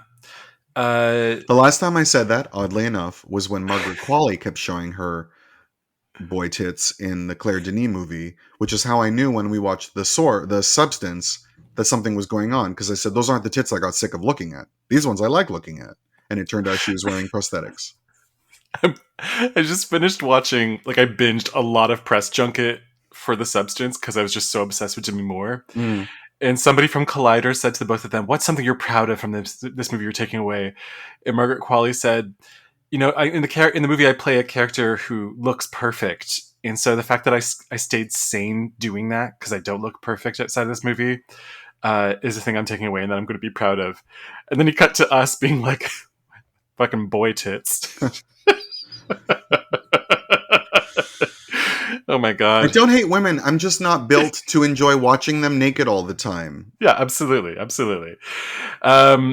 Yeah, the story of Sin, it's ugly. It doesn't have it's not committed to a color story. It doesn't know what it wants to do with rhythm, with form. It has a really shrill performance at the center of it. I know that sounds misogynist, and I'm sticking to it. There's no dong. It deserves dong if it's going to be this exploitative. Yeah. It's like it's a decade we have to get through where everyone's trying to do the story of O over and over and over again. Yes, without a doubt. Which I always confuse with the Marquise of O. Speaking of boring, Sergei Bondarchuk's They Fought for Their Country, aka They Fought for Their Motherland, is also very long and not that interesting. It would have been very relevant to Soviet viewers, whether they bought its propaganda or not, which they probably did, because stories about heroism in the Second World War were usually not that controversial compared to everything that happened after the war in that country, and is about a battalion holding the Don River so that the rest of the army can move forward to Leningrad, and at great personal cost. Bondarchuk is a great image maker. His version of War and Peace that won the Best Foreign Film Oscar in '68 is incredibly good. It's like 6 or 7 hours long. I saw it at Jackman Hall over 2 nights, and I couldn't get enough of it. None of it was boring. So I was excited to watch this, but I found this movie, again, 5 minutes of interesting information spread out over a sprawling 3 hours, gorgeously shot. Gorgeously. That shot of like the plane, there's like that long shot of the plane making a circle around him and bombing. That was like months of prep and coordination. And that aspect of it is interesting, but I'm not engaged by any of the characters or what's going on. Yeah, this movie and the next movie we talk about both suffer from being too long. And when you leave that much fat on the film, it detracts from everything about it that is good. Yeah. There is a tight narrative in this movie. I don't need all the scenes where characters are being operated on in these military hospitals. Yeah. I started this movie thinking I'm going to love this, and then by the end of it, I thought, why the fuck was that boring? And it's just because you can't edit. And here's the real test: make your sister watch it. Your sister loves war movies. She'll be bored by that. She'll be bored by this. Yeah, and she's a history teacher as well as a history buff. Also, in this movie, there is a character named Zvyagintsev, and that's how they pronounce it in Russian. So, yeah. I win after all. No, it's a gigantic country with different pronunciations. We probably just heard different dialects pronouncing it. Yeah, I knew that was true, but I still enjoyed shoving this in your face. Well, yeah. Again, I hate Gregory Roseborough, who is also the great love of my life. And I'm looking at you from a low angle on your camera, and I have to look at your stucco ceiling, and I hate you. Yeah. And I love you. And something about me on camera is that it always looks like you're looking at me from under my chin, no matter what I do. In case you're wondering why I'm a stage actor. Anyway, we have Yuppie Doo by Adriano Celentano, which I also didn't manage to get a hold of. And then we have our last film, a film that I was really excited to see. And I wish I had loved it more. The most excited, I would say, of all these movies. That interestingly was made in 1971, but doesn't find its way to Cannes until 1975, probably having something to do with the Chinese government or and because it's the first time they're putting part 1 and part 2 together. Okay, and that's A Touch of Zen by King Hu is a giant of classic Chinese cinema. He had a full village constructed for the opening half of this movie, and then left it alone for months to give it a weathered look. Isn't that, there's a level of detail here that's going on with this film that is kind of a precursor to Crouching Tiger, Hidden Dragon as a martial arts film that also has like a soul. And let's give this guy his propers. He does almost everything in this movie. He's doing the hair, he's doing the costumes. He has to work on a shoestring. and he wins the technical grand prize. Every single shot of this movie is some of the most breathtakingly beautiful imagery you've ever seen in cinema. I just wasn't as carried along by it as I wanted to be. And I found myself checking the time signature by the time we got to the end of its generous 3-hour running time. I agree completely with you.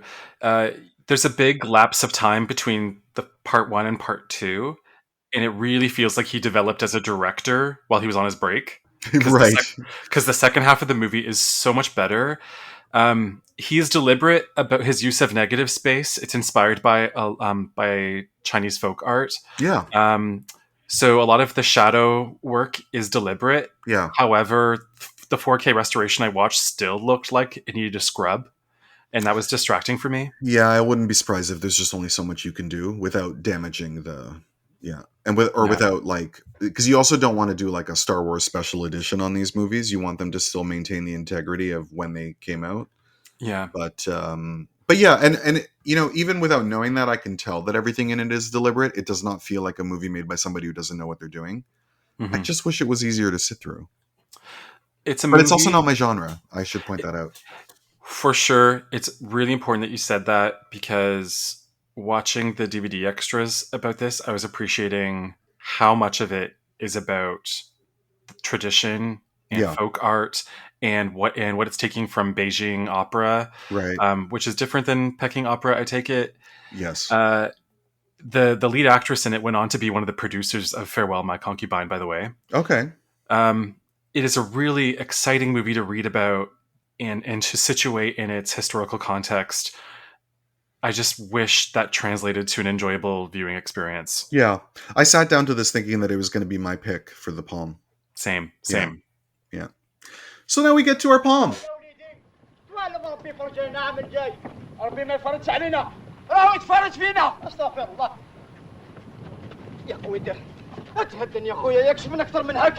نعم شفنا أكثر من هكذا لكن شوف الأرض عقلت بركات من اللي تبشر من هم من الفقر من الميزيريا بركات.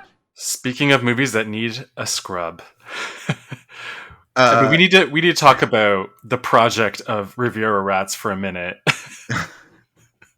Yeah, and like, can we please get a proper... This movie is one of the least famous Palme d'Or winners, but it's still a Palme d'Or winner. Can we not get a proper release of it somewhere? It's on YouTube in shitty quality, and it's on Pirate Bay in less shitty quality, but it's still shitty quality.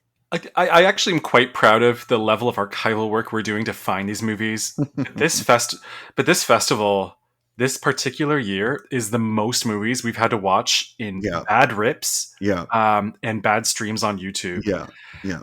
I practically had to like dive into the Marianas Trench to find copies of these films. Yeah. And if this movie ever comes to a Cinematheque with, you know, the full treatment, the keynote from an Algerian scholar, all of that jazz, I am there in a heartbeat. I hope you would come with me. I just hope I don't have to go all the way to Algiers to get that experience. Yeah, and watch it with those subtitles. So the winner of the Palme d'Or is Chronicle of the Years of Fire, also known as Chronicle of the Year of Embers, depending on the translation. Chronique des années de Braise. Or is it Chronicles of the Years of Smoldering sometimes? There's that sometimes, yeah. Yeah. Because I guess Braise is like brazier in English. By Mohammed Lakhdar-Hamina, who would come back to the festival with Sandstorm. When we covered in 1982, we couldn't find it. And what? I'm sorry, every time I hear the word Sandstorm, I hear... What's that?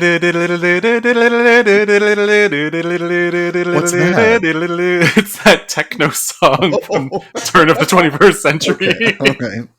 That was directed by him, as well as Le Dernier Image in 1986. He had been at festival before for Ri al-Awaras in 1967.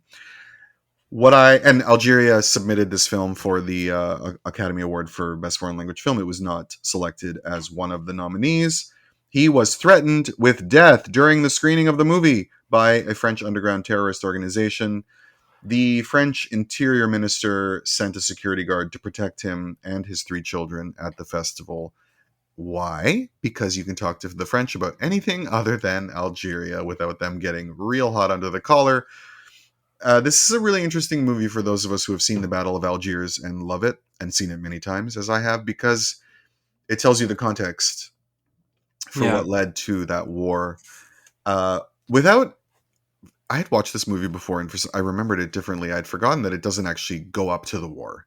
It goes up to the era of the war, but not really into the actual intense battle. And follows a character played for some reason by a Greek actor who I know from the family classic Courage Mountain from 1990, starring Charlie Sheen, Yorgos Voyadzis. He's also in Frantic. And in, because I think he works a lot in France, and I think that's why he's in this movie, because it's a French co-pro. I think that's why. I think it was probably a difficult film to make politically, and that's probably why you couldn't get a lead. I don't know. I genuinely don't know. I did not find out any information relevant in this case.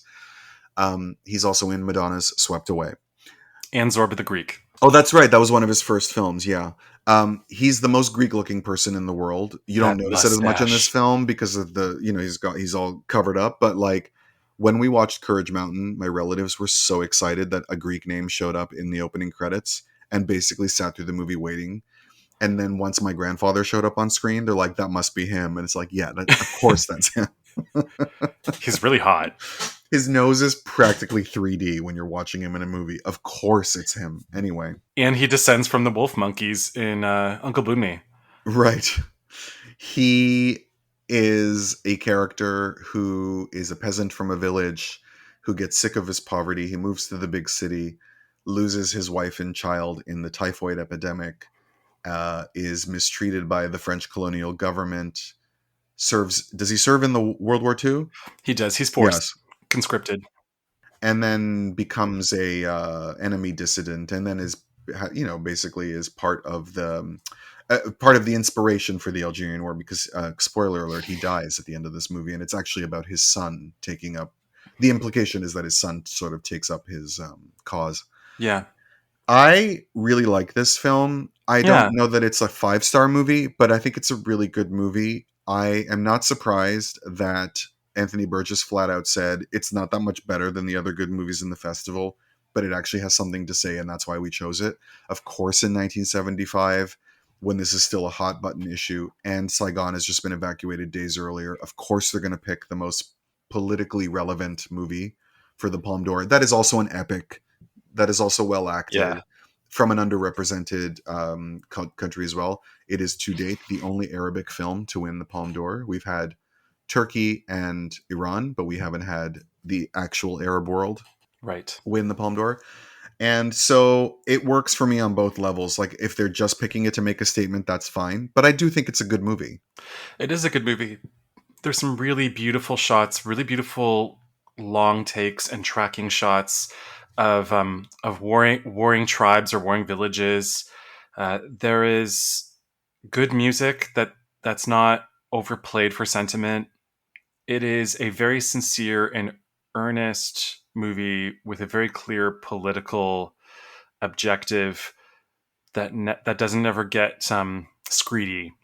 Yeah, it just moves from one experience to the other, which I really like about it, including the fact that it takes a long time before you even see the presence of the French in this movie. We are an hour in by the time we just see the Commissariat de Police, which is the first indication of French colonialism.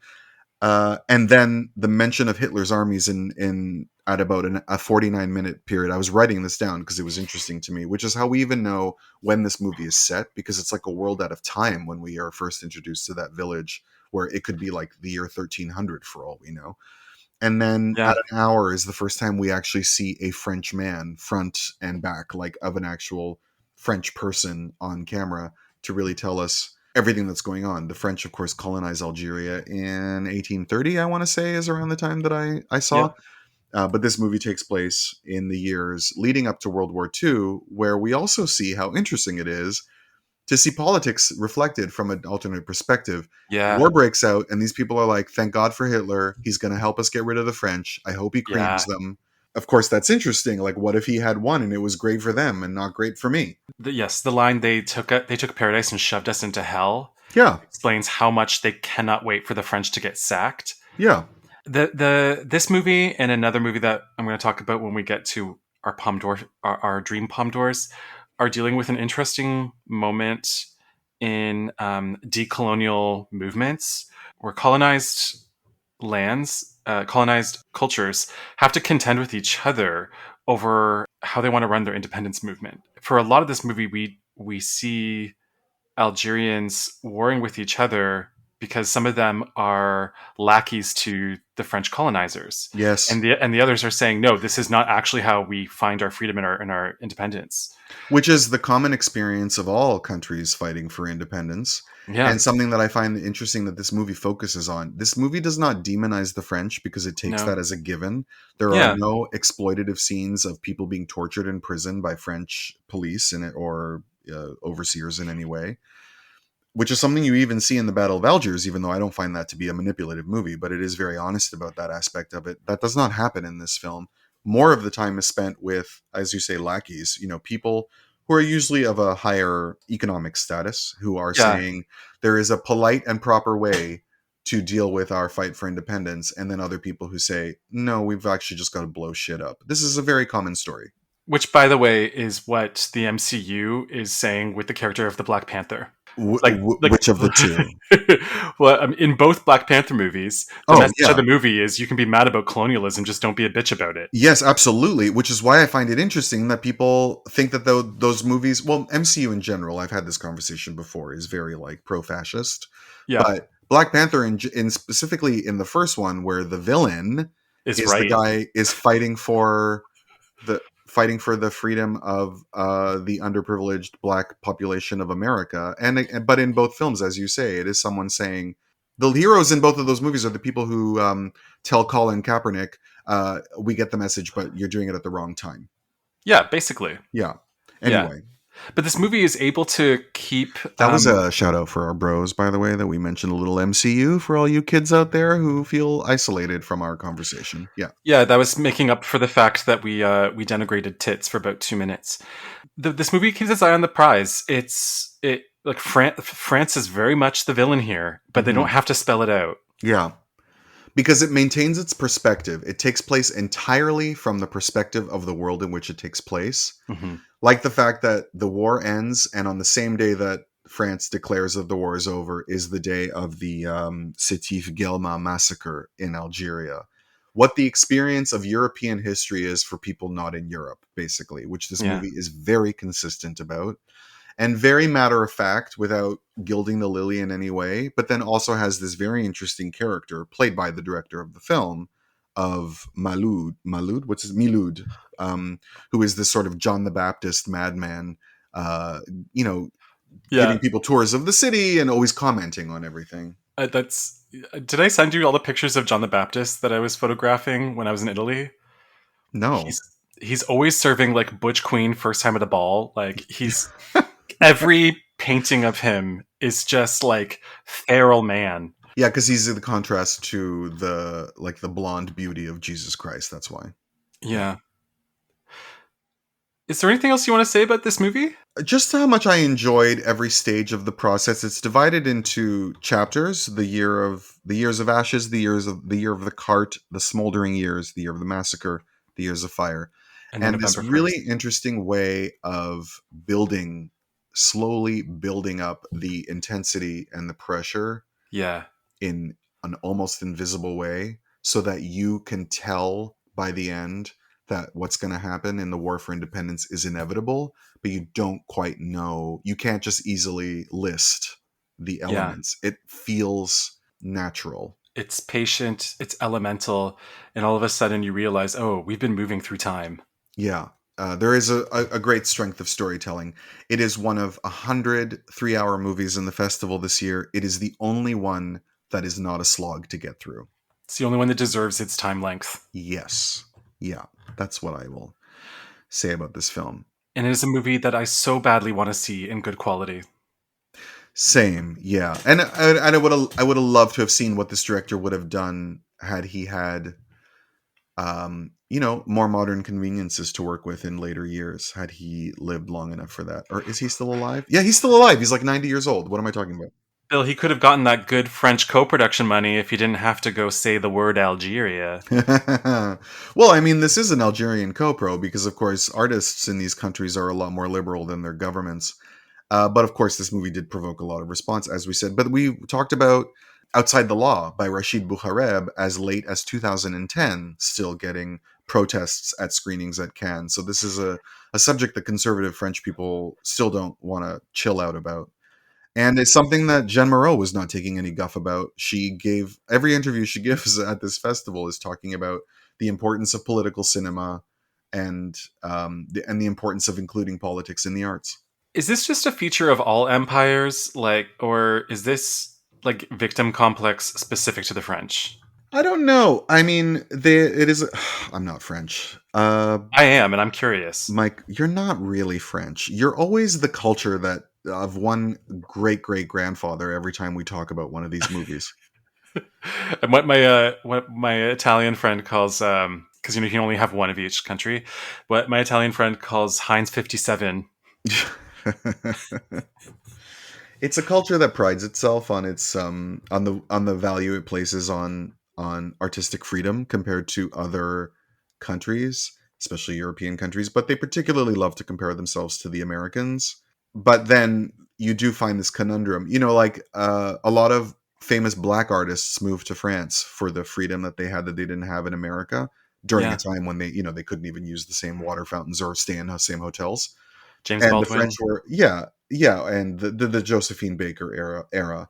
And the French were really proud of the fact that they were giving people freedoms that they didn't have in their own home country. But then how were they treating Algerians at the same time, right? So, I don't think they're unique in this particular hypocrisy. Mm-hmm. Colonialism is about exploiting natural resources for the most part, and you just do whatever it is you need to do to hold on to that. You don't want to give that up no matter what, and it leads to bad things. So you give this movie a yay? I give this movie a yay. Yeah, absolutely. I like this film a lot. Same. But let's get to our last section of the show, which, despite the fact that we had fewer films to talk about, we're still rambling on for 2 hours, Greggy Poo. Gregory Rosebrush. If you had to pick one film playing in competition at this festival to give the Palme d'Or, which would it be? Well, this was hard, Bill, because on the one hand, the movie I most will rewatch is Alice Doesn't Live Here Anymore. It's a reminder that American movies at this time had so much more vitality than any other national cinema in this decade. It's just not Palme d'Or material. And I look back at some of my other choices in previous episodes and I think, okay, I just wanted to mention a movie, but was that really Palme d'Or? So with recognition to what the Palme d'Or stands for and what it represents, I'm going to give it to From Our Native Land, Les Audes. That's great. Yeah. I'm actually going to stick with the winner. I'm going to stick with Chronicle of the Years of Fire. I think it's a perfectly appropriate choice. Cool. Although Les Ordres would be up there as well as Special Section. But there's a breadth to Chronicle of the Years of Fire that makes me think of the movies that I love most winning Palme d'Ors as like intelligent epics. With a more individualistic, snooty jury, I would have accepted The Passenger, even though it's not my choice. Yeah. But it's also the era of being excited about Antonioni is the 60s. At this point, we're just happy that he's still, keeping up and doing well. Before we get to the next section, we haven't done our Dinde d'Or, which is our turkey of the festival, and we have so much to choose from here. What would you give your worst in fest? I gotta give it to Borovchik for The Story of Sin. That's the one I picked too. It was actually harder to pick this than my favorite. It was a slog. And then if you were going to give the Palme d'Or to any film from 1975, which would you give it to? Regardless of whether or not it played at Cannes. This is probably the hardest time we'll ever do this because there's about 20 all-time classic movies from 1975. Yeah. And I bitch about people going ex aequo, even though I've done it once before, but I gotta do it again and hate myself because I just can't pick one. Okay. And I know which two you're going to pick, but you go right ahead. Oh, I don't know if you do, Bill. No, you're a foregone conclusion, Greg. I'm going to, for one, a movie that I think very much converses with Chronicles of the Years of Fire. I'm picking Ousmane Saben's Hala from Senegal. And then possibly my favorite Bollywood movie ever, Ramesh Sippy's Sholay, which is inspired by spaghetti westerns. I've never seen it. That's great. Oh, it's so good. For a long time, it was the top grossing movie internationally, more than Gone with the Wind. Amazing. And I don't know if that record has kept. I think it might have been up I might have been outdone by The Brave One Wins the Bride with Shah Rukh Khan. And maybe it's been beaten since. But yes, I love these two movies, even though I was flirting with the idea of picking Barry Lyndon. Bill, what would you pick? Barry Lyndon was definitely one I considered, because I could see that being a Palme d'Or winner if it had played at the Cannes Film Festival.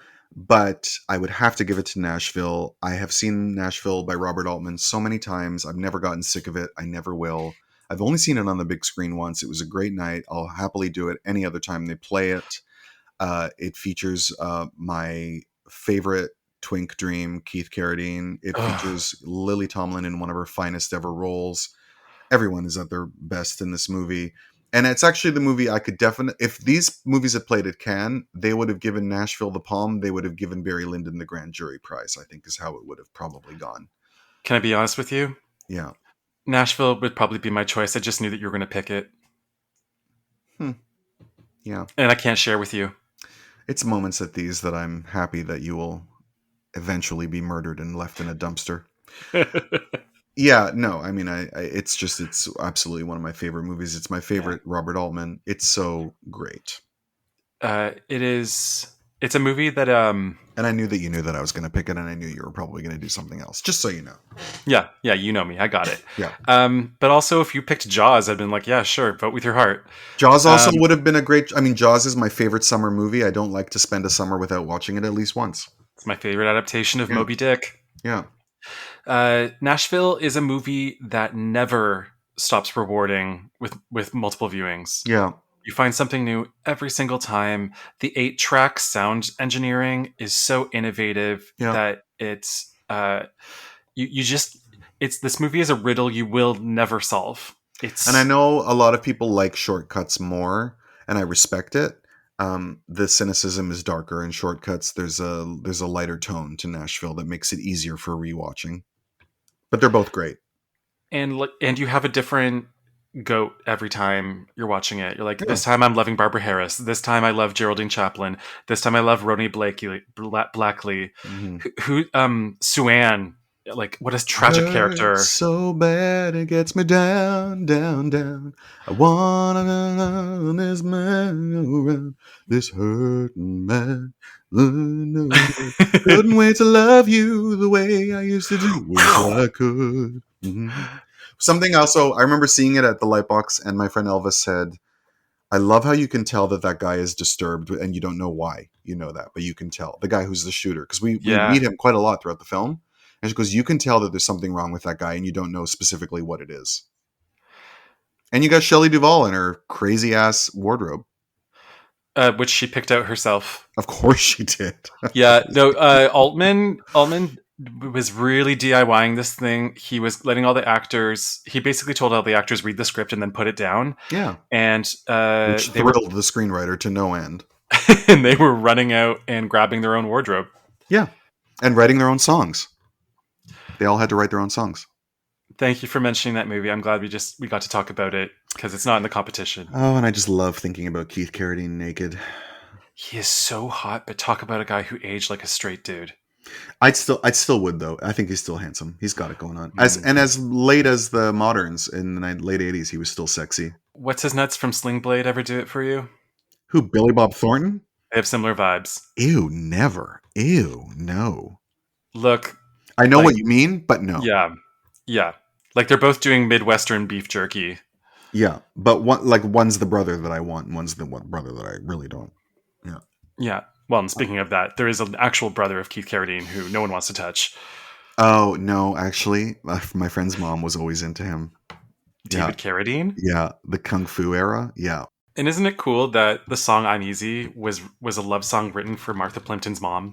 I did not know that until I read that in Michael Schulman's book, and under the current Academy rules, that would disqualify it from being nominated, just so you know. Wow, even though it had not been put to print? Yes, currently you have to prove, I think you actually have to show that it was contractually written for the film.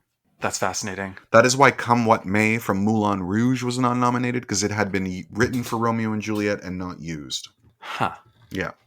All right. David Carradine always makes me think of Margaret Cho's joke about the lack of Asian representation in Hollywood. And she's like, well, there was Kung Fu, but David Carradine wasn't Chinese, so that show shouldn't have been called Kung Fu. It should have been called, Hey, that guy's not Chinese. Greg, as always, a marvelous journey. As always, a wonderful time.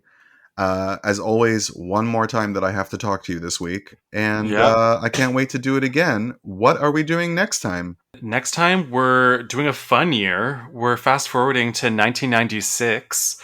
Our listeners will enjoy recognizing a number of the titles. Yes, and I'm not looking forward to it because there's a lot of them that I haven't seen, and usually I'm more up on these than you are, which means I just have to watch like 4 movies while you're struggling through 20 of them. While as I have a busy few weeks ahead of me, so hopefully I've already seen the one that I know that I hate the most, so yeah, let's hope it doesn't get worse than that. Anyway, the point is, I adore you, I enjoy doing this, I hope our listeners are still enjoying it, and we'll see you next time. See you next time.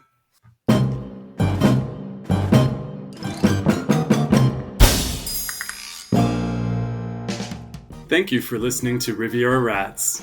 Our podcast is hosted and produced by Bill Antoniou and Gregory Roseborough. Our music is by Joe Organ. Our artwork is by Leo Kuvaris. Follow us on Instagram at Riviera Rats. Write to us at ratsriviera@gmail.com. If you want to support our show, tell your friends about us. Leave us a rating and a review on whatever podcast app you use.